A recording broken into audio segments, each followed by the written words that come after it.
if you did not listen to the previous podcast of this, if you're a faithful listener of Church Answers podcast, you know that we do 3 podcasts a week. They're very brief. Sometimes we'll cover one issue per each of those. Sometimes we'll spread it out over all 3 of them for a week. If you did not hear or see the first one, you need to go back and get the introductory material, because we started talking about the book that Kevin Mills has written, The Day the Church Died.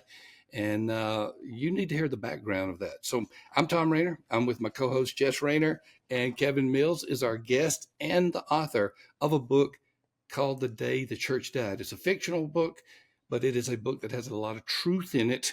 And so you need to get it. You can see it in the show notes. You can link right on it. And we're going to encourage you to get that book. And I quite frankly think it would be a great study book for some groups in churches as well. So I don't always recommend that for fiction books, but this one has a lot of information that you could just go and take your word, take the Bible, and begin to study it. So order several for your church as well. And we are always grateful to Cheney and Associates. Every time I mention them, I say they are the accounting firm for the church. They're cloud-based. They got over 1,100 churches. My friend Steve Cheney out in California is indeed a good friend, and I love what they're doing for the church. We love working with organizations that love the church, and that's how we do things. So, Jess, welcome back as co-host. Thank you. It's great to be here. Welcome back as our interviewee, particularly with gratitude for the book you wrote, The Day the Church Died. So it is fiction. And what kind of fiction did you say to call it, Kevin? I was trying to remember what you said. Yes, speculative fiction is, I believe, the category. So it's speculating based on current trends what the future could be like. Well, it's scary because there's so much truth and foundation in it from which you get your projections and for which you write the book. I want to do one aspect of this. There has been a lot in true life, and then it is noted in your book, moral failures. Do you see that as a major reason, how do you play that into why churches are doing poorly, as you indicated in the first time? So talk to us about this issue of moral failures. Yeah. So if your listeners listen to the last episode, I talked about the fact that there are 12 reasons listed in the book that the church dies. And one of those reasons is moral failures among pastors, among ministers in churches. And I don't know that I would say, I believe this is the number one reason for the decline of churches and Christians in America, but I had no problem putting it in the book as one of the reasons. And, we can all think of stories. There have been a number of high profile pastors who have had moral failures recently. We know what's happening out there, and so I just had no issue putting that in as a reason. I will say, however, I don't think that the high profile pastors falling are really the main reason for the death of the church. I think it's the moral failures among the pastors of the average churches. So my church, Jess's church, Sam's church, that in the book is really the main reason that these churches end up struggling and declining and dying. In fact, I do not know of a single case, there may be one out there, of a church where the pastors had a moral failure and 5 years later that church is thriving. There may be some stories about that, but I don't know of them. And I probably need to take a moment just to define moral failure. Most often when we say that, we're talking about an extramarital affair. There are a few cases where it's stealing from the church, maybe even fewer where it's something like substance abuse. Most often it is some kind of extramarital affair that's involved. Pastors aren't perfect. They don't need to be expected to be perfect. However, we're talking about serious moral issues here, and I certainly think it's contributed to the decline of the church. And one of the reasons is when that happens in a church, that becomes the sole focus of the church. Not worship, missions, evangelism, reaching the next generation.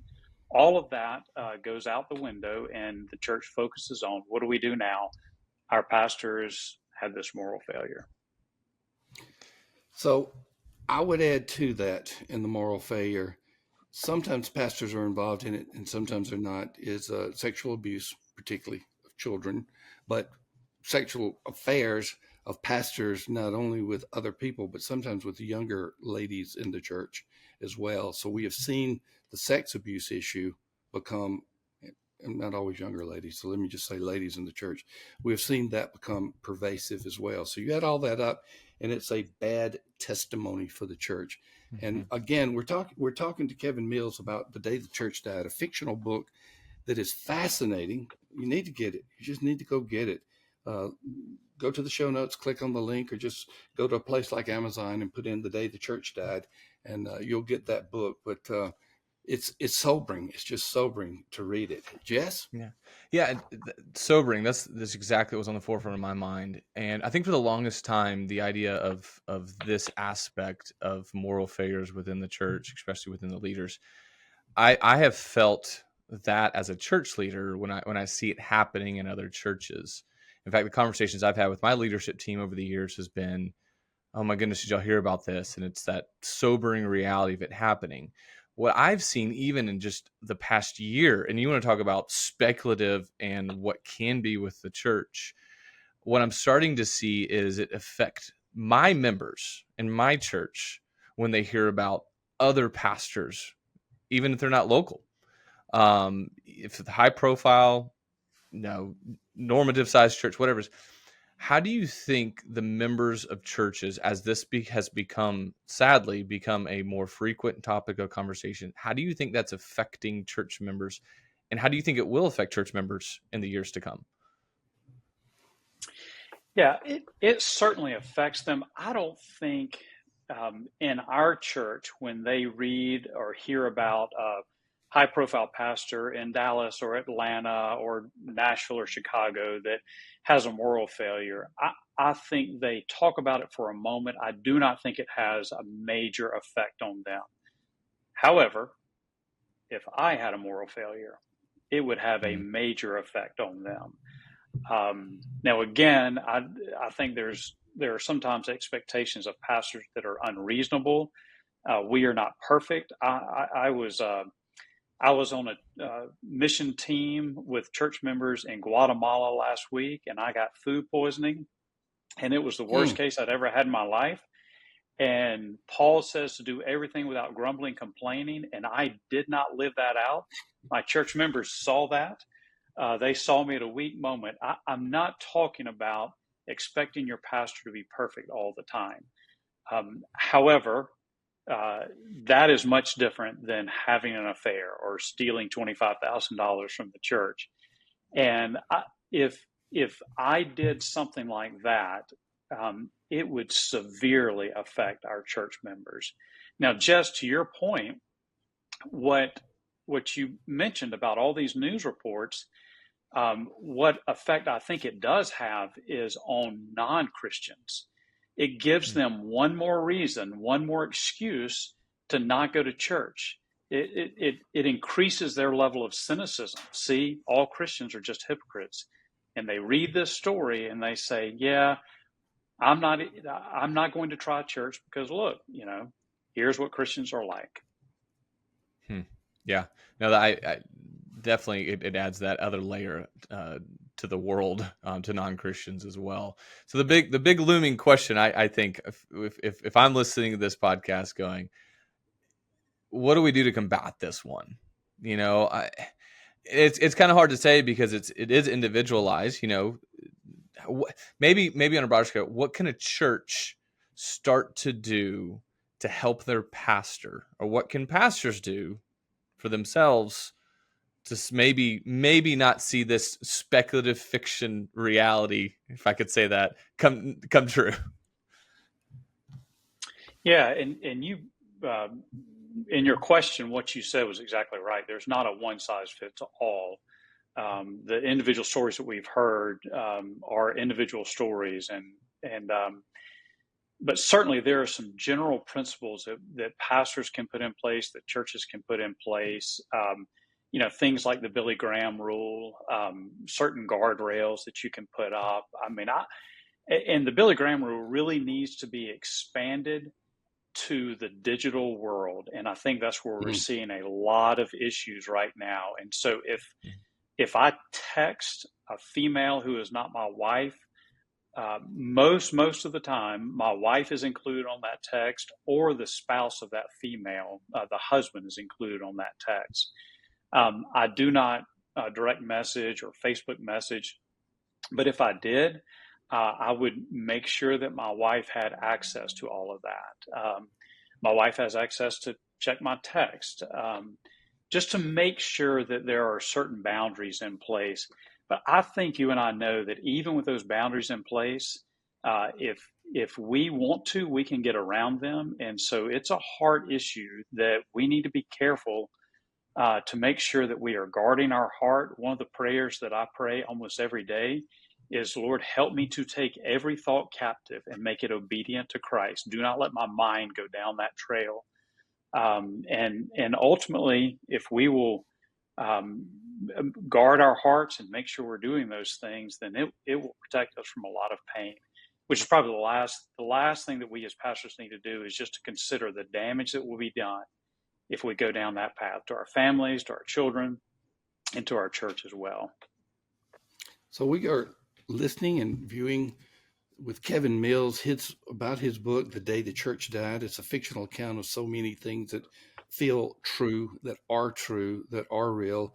And of course, the moral failure issue is one of those. And that's why we highlighted it in this podcast. And if you're not familiar with the Billy Graham rule, the Billy Graham rule is simply this: I am not going to be alone with someone of the opposite sex. I mean, that's the essence of it, whether it's in a car, it's in a conference room, hotel, whatever the case, obviously hotel, but whatever the case may be. And we do know that the late Billy Graham was, a few times they tried to entrap him in such positions, and it did not work, because he was determined that it would not work. And Kevin, your whole idea of bringing this up in the digital world is a good fast forward of this year, 2024 and on, about not having those types of relationships in a digital sense, just like we don't have them in an in-person sense. Well, this has been heavy. The first episode, go back and listen to it, watch it. First episode was about the book itself, the day the church died, the fictional account that has so much truth in it. Good overview of the book. So go back and listen to episode 1 of that. It's not episode 1, but the first time that we recorded this, and then go back and review what we've done in this particular episode about the moral issues. We're going to go a little bit lighter in the next episode that we have downloaded. We're going to talk about how much fun did you have writing a fiction book? He's written nonfiction before, but this was his first fiction. We have a number of people who listened to this podcast or watch it on YouTube that are authors or would like to be authors, and we'd like to hear from you on this fiction book that you wrote. So thank you for being a part of the Church Answers podcast. Kevin, thank you for being here. I'm glad you're going to be here for one more, and we'll be back. We're going to talk about writing a fiction book and what is entailed there. Once again, we thank Cheney & Associates for their sponsorship. We thank you, the listener, our viewer at YouTube, or listener at your favorite podcasting app, for being a part of this audience, this tribe, this family. Continue to listen, because we got this whole idea of writing a fiction book coming up next. We'll see you in the next podcast.